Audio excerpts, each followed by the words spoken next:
ქრისტემ დაგლოცოთ სახელით მამისად და ძისად და სული საწმინდისად. ადამიანი მოაზროვნე არსებაა და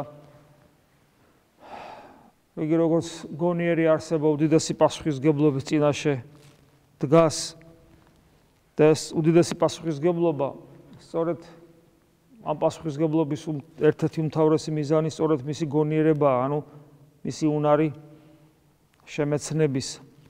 რა მიმართულებითაც არ უნდა შეიმეცნოს ადამიანმა სამყარო, ნებისმიერი მიმართულებით სწორედ ამ უდიდესი პასუხისმგებლობის წინაშე დგება, იმიტომ რომ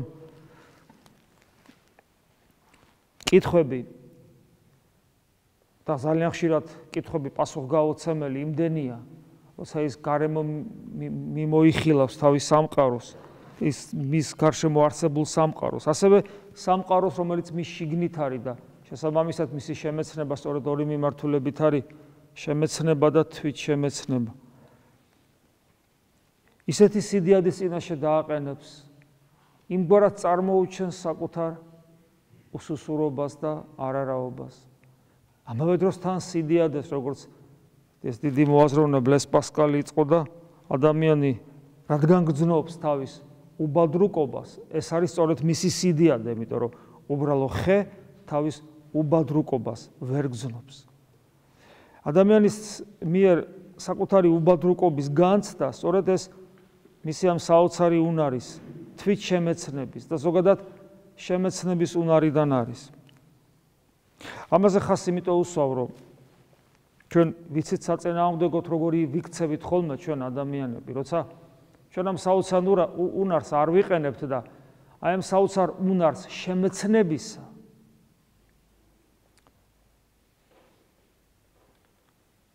ვაკნინებთ და მის მაგივრად ჩვენს ამ უნარს ვიყენებთ უბრალოდ ამ სამყაროში ორიენტაციისათვის, ორიენტირებისათვის, რომ არაფერს ფეხი არ წამოვდოთ, არაფერს არ დავეჯახოთ, საჭმელი დავინახოთ, საჭმელი გავარჩიოთ, თქვა იმისგან რაც საკვები არ არის. გზა გავიკვალოთ, თუნდაც ამისათვის სხვებს გადაუვაროთ. ანუ აღმოჩნდება, რომ ჩვენ ყველაფერს აი იმ სიდიადეს, რომელსაც შემეცნების უნარი ქვია, ვაკნინებთ და მხოლოდ იმ საზომით ვიყენებთ, რა საზომითაც ნებისმიერი პირუტყვი იყენებს და ხანდახანდა ხშირად ჩვენზე უკეთესათაც. არადა ადამიანი თუ ამ ნიჭს სწორად გამოიყენებს, იგი მართლაც დაინახავს, რომ ადამიანი ერთის მხრივ ჩაკარგულია მუკიდეგანო სამყაროში და უბრალოდ არაფერს არ წარმოადგენს. მეორეს მხრივ საოცარი ამბიციები აქვს.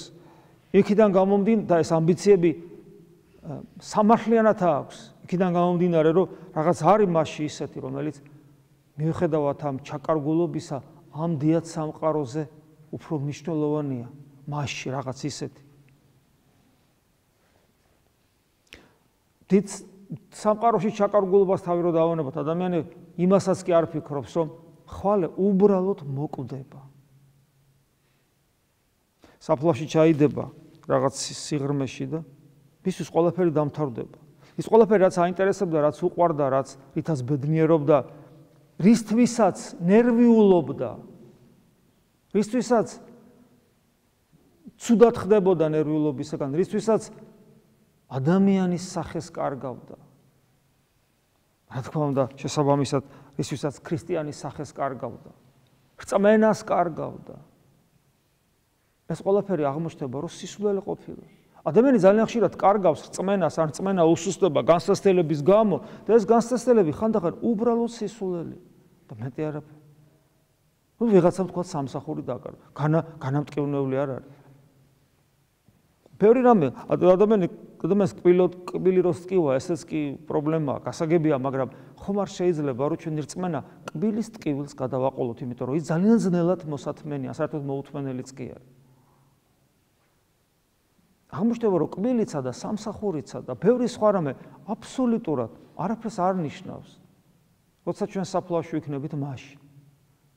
ჩვენ რო საფლავში ვიქნებით ხორცით, მაშინ მხოლოდ ერთი რამე ნიშნავს რამეს. აი ხორცის გარდა რაც ვიყავით, იქ როგორ არის საქმე.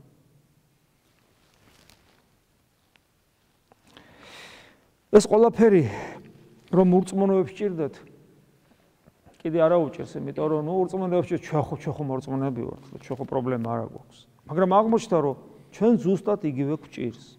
არა მარტო ეხლა 21 საუკუნის ქრისტიანებს. არა მარტო ამ სამრევლოში, არა მარტო საქართველოს მართლმადიდებელ ეკლესიაში, სადაც რაღაც ვერ არის ისე კარგად, როგორც უნდა იყოს და თქვენ ამის მომსწრენი ხართ. არამედ ყოველთვის ესე იყო, ყველგან ესე იყო და აგერ დღეს ვკითხულობდით იუდა მოციქულის, ეს ის იუდა არ გეგონოთ, ეს სხვა იუდა, ხორცელად ძმა წოდებული უფლის, ანუ მისი თანაშეზდილი იოსების შვილი. იუდა მოციქულის ეპისტოლეში საკმაოდ ვრცელი ეპისტოლე იყო და მოკლედ კონტექსტი შეიძლება ასე შეიძლება ითქვას, რომ იუდა მოციქული ვის ელაპარაკება? ვის? ქრისტიანებს ელაპარაკება ეპისტოლე ხო მათთვის არის. და გვისახავს ძალიან მძიმე სურათს, როგორ შეიძლება რომ ადამიანი გადაგვარდეს იმ ზომამდეც კი, რომ იუდა მოციქული ამბობს, რომ ეგეთ ადამიანებს სული არა აქვთ. რა თქმა უნდა, სული აქვს ადამიანს. მაგ ისე როგორც მაგალითად ადამიანს იტყვია ხოლმე, ეს უსინდისოა, მაგას სინდისი არ აქვს. რა თქმა უნდა, სინდისი აქვს. საქმეც იმაშია, რომ სინდისი რო აქვს, იმიტომ ეუბნები შეუსინდისოო, თორე ახლა ძაღლს ხო უსინდისოს არ ეტყვი. ასევე ადამიანთან დაკავშირებითაც. სული არა აქვსო, ამას რო ამბობს, ღორს ხო არ ეტყვის, სული არა აქვს. ადამიანზე ამბობს, იმიტომ რომ სული აქვს, მაგრამ ცხოვრობს ისე, რომ თითქოს არ აქვს. ესე იგი ადამიანი შეიძლება ისე გადაგვარდეს, რომ მოციქული ამბობს, რომ ესეთ ადამიანებს სული აქვს საერთოდ. მაგრამ რატო ხდება ადამიანის გადაგვარება? თან ლაპარაკი მორწმუნეებზია. და ამ საკითხავის სამოციქულოს თავში ეს ყველაფერი კარგათაც ჩანდა. მიზეზი ამისა არის ის, რომ ადამიანები ვერ ხედავენ, ვერ ცნობენ, არ ცნობენ ქრისტეს, განკაცებულ ღმერთს. ჩვენ როგორც არ უნდა რელიგიურები ვიყოთ, როგორც არ უნდა ვცდილობდეთ ზნეობრივად ვიცხოვროთ, როგორც არ უნდა ვცდილობდეთ, რომ ყველა წესი და კანონი შევასრულოთ, ჩვენ თუ სულ არ გვეხსოვნება, სულ ყოველთვის არ გვეხსოვნება ის, რომ ღმერთი არა მხოლოდ არის, არამედ ის მოვიდა ჩვენთან, როგორც ადამიანი და დაგვისახა ცხოვრების გზა, როგორც ადამიანმა როგორ უნდა ვიცხოვროთ. გვავალდებულებს, რომ მას მიუბაძოთ და მისნაირები გავხდეთ, როგორც წმინდა წერილი მრავალგზის გვასწავლის. რომ ყოველთვის ქრისტეს თვალებით უყუროთ ამ სამყაროთ, მასავით ვიაზრონოთ და მასავით ვიცხოვროთ.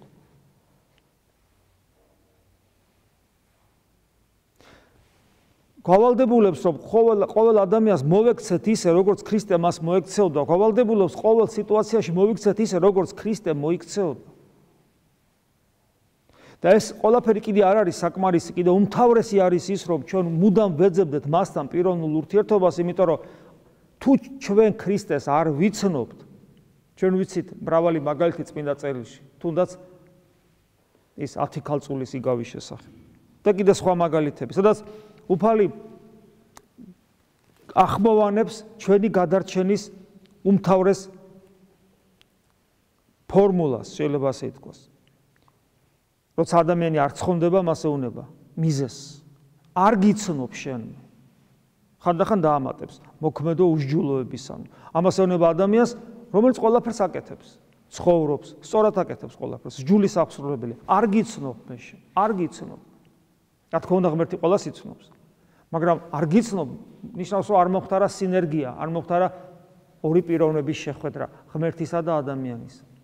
ეს როგორც მაგალითად თუ ჩვენი გულიდან არ ამოვიდა ლოცვა, ღმერთ ჩვენი ლოცვა არ ესმის. რა თქმა უნდა, ხმა ესმის, რას ნიშნავს ესმის, ღმერთმა ყველაფერი იცის. მას არ ესმის ჩვენი ნათქვამი, როგორც ლოცვა, იმიტომ რომ ლოცვა ის კი არ არის, რასაც ამბობ.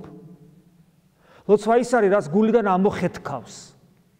როგორც უმძაფრესი მოთხოვნილება. როგორც უმძაფრესი მოთხოვნილება, რომ აი ეს სთხოვო ღმერთს, აი ეს არის ლოცვა. ეხლა ამ შეფასებით ხო ხვდებით, რომ ჩვენი ლოცვა რა არის. მაგრამ აი უმძაფრესი მოთხოვნილებით, რომ თითოეული სიტყვა იქნას აღმოთქმული ჩვენი გულიდან, ამას ჭირდება ძალიან ცოცხალი რწმენა. ესე იგი, თუ ადამიანი თავისი, ეხლა ჩვენ სიტყვით რომ ქრისტეს არ უარყოფთ, ეს თითქოს ცხადია, მაგრამ მეორე მხრივ, აი როდესაც მაგალითად ხშირად გვითხოვს, ადამიანები საუბრობენ განსაკუთრებულად იმაზე მაქვს საუბარი, ვისაც ევალება რომ იყოს ღვთის სიტყვის გამავრცელებელი, მისიონერი, მოციქულებრივი ღვაწლი, ვისაც ევალება უშუალოდ, ანუ სასულიერო პირებს. როდესაც ჩვენ საუბრობთ ისე, რომ იესო ქრისტეს სახელს არ ვახსენებთ ხოლმე, მაშინ გამოდის, რომ სიტყვითაც არ აქვს წამს. თუ ჩვენ შეგვიძლია ვისაუბროთ, როგორც სასულიერო პირებმა, ხალხის წინაშე, ისე რომ ქრისტეს სახელი საერთოდ არ ვახსენოთ, ეს ნიშნავს, რომ ჩვენ ქრისტეს სიტყვითაც არ აქვს წამს. ჩვენ ენას დამბლა დაეცემა ხოლმე, როცა ამ სიტყვის წამოთქმა უნდა. იმიტომ რომ ყოველი გული ენაზეა მიმული, როგორც წმინდა მამები ამბობენ, ნამეტნავისაგან გულისა იტყვის ოპირიო, როგორც უფალი ამბობს და რაც გულში არ არის, ენა იმას არ აღმოსთქვამს. თუ სპეციალურად არ მობილიზება არ გააკეთა ადამიანმა, მაგრამ როცა ადამიანი მეტყველებს, როგორც ასეთ, ის იმ მომენტში მობილიზებას ვერ აკეთებს, ის რაც გულშია, იმაზე საუბრობს. დიახაც ჩვენ სიტყვითაც შეიძლება ითქვას, რომ უარყოფთ ქრისტეს, იმიტომ რომ ვერ საუბრობთ მასზე.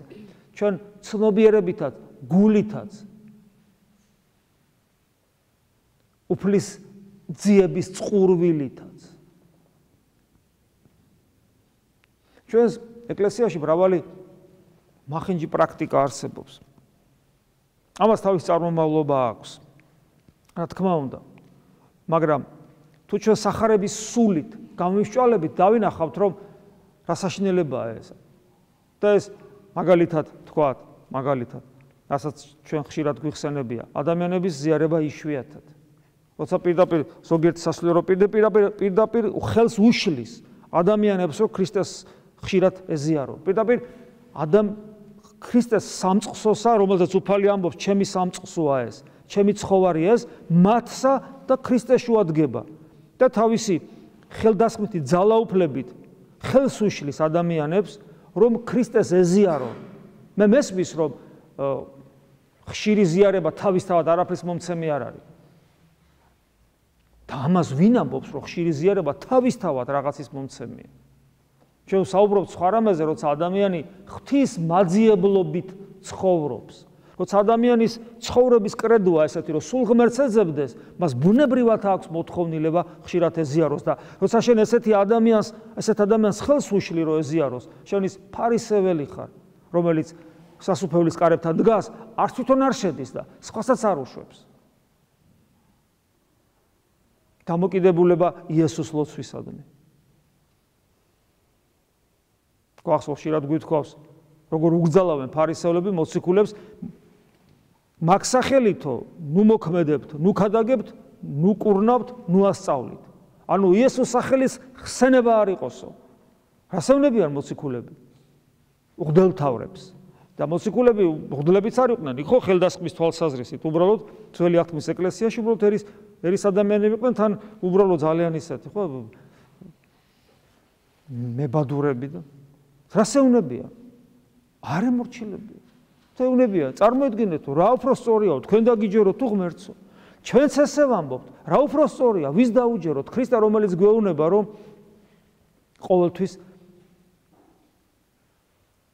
მევედრებოდეთ უფალს, მის სახელს ყოველთვის ვახსენებდეთ, ითხოვეთ და მოგეცემათ ჩემი სახელი. და ჩვენ სულ უნდა ვითხოვდეთ, პავლე მოციქული გვეუბნება, მოუკლებლივი ლოცვიდეთო და როდის შევწყვიტო? როდის შევწყვიტო ლოცვა? როცა ვჭამ, როცა ვსვავ, როცა მძინავს, როცა ქუჩაში, როდის შევწყვიტო ლოცვა?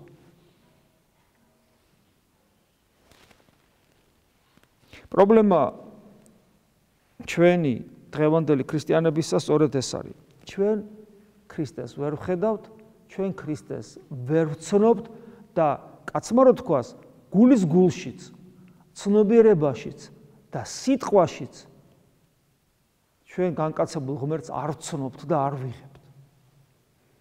შესაბამისად, მაგრამ რელიგიური ცხოვრება გვაქვს. აი რელიგიური ცხოვრება ქრისტეს გარეშე არის ის კატასტროფა, რომელსაც ურწმუნოება ჯობია. იმიტომ რომ ეს იწვევს ფანატიზმს, ეს იწვევს ხიბლს, ეს იწვევს უსიყვარულობას, სიძულვილს. იმიტომ რომ რელიგიური ადამიანი ღმერთის გარეშე ეს არის საკუთარ თავში, საკუთარ თავზე შეყვარებული ადამიანი, რომელსაც პედესტალად აქვს ეს რელიგიური ცნობიერება, სადაც საკუთარი თავი აქვს დაყენებული და იმ ხო წესებს და კანონებს ასრულებს და ნახეთ რა კარგი ვინმე. ეს იწვევს იმ უბედურებებს ძალიან ხშირად, რასაც ჩვენ ვაწყდებით ჩვენშიც, საკუთარ თავშიც, როდესაც ჩვენ ქრისტე გვავიწყდება და ვცდილობთ გარეგანი ეკლესიურობით ჩვენ სხვებზე უკეთესები ვიყოთ და ეს არის ის მიზეზები, სწორედ რის გამოც შფოთია დღევანდელ დღეს ჩვენს ეკლესიაში. მხოლოდ ქრისტესადმი რწმენის, მხოლოდ ქრისტესთან ურთიერთობის და შესაბამისად მადლის მოკლების შედეგია ის, რასაც ჩვენ დღეს ვხედავთ. ჩვენ ქრისტე დაგვავიწყდა. და რა ვქენით, მე ერთმანეთს დავერიეთ და მორჩა.